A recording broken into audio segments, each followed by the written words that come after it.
আসসালামু আলাইকুম। যারা বিয়ে করবেন বা করেছেন সবাইকে পড়ার অনুরোধ করছি।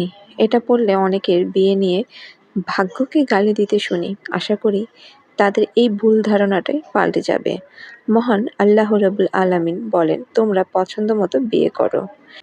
কিন্তু কার সাথে কার বিয়ে হবে সেটাও লেখা হয়েছে পৃথিবী সৃষ্টির সেই ৫০,০০০ বছর পূর্বে। সেটা আবার পুনরায় লেখা হয় মাতৃগর্ভে ৪ মাস বয়সে। তো কথা হচ্ছে তোমরা পছন্দ মতো বিয়ে করো, এটা একটা সান্ত্বনা মাত্র। আবার নবীজি হযরত মুহাম্মদ সাল্লাল্লাহু সাল্লাম বলেছেন, এই ভাগ্যের লিখনও পরিবর্তন করা যায়। তার জন্য আল্লাহর কাছে বিনয় হয়ে কান্নাকাটি করে দোয়া করতে হয়, মন উজাড় করে দোয়ার মতো দোয়া করতে হয়। তাহলে আল্লাহ রাব্বুল আলামিন সেই লেখাটা কেটে নতুন করে ভাগ্য লিখবেন। তাহলে কেমন দোয়ার প্রয়োজন? শুধু মোনাজাত করেই শেষ?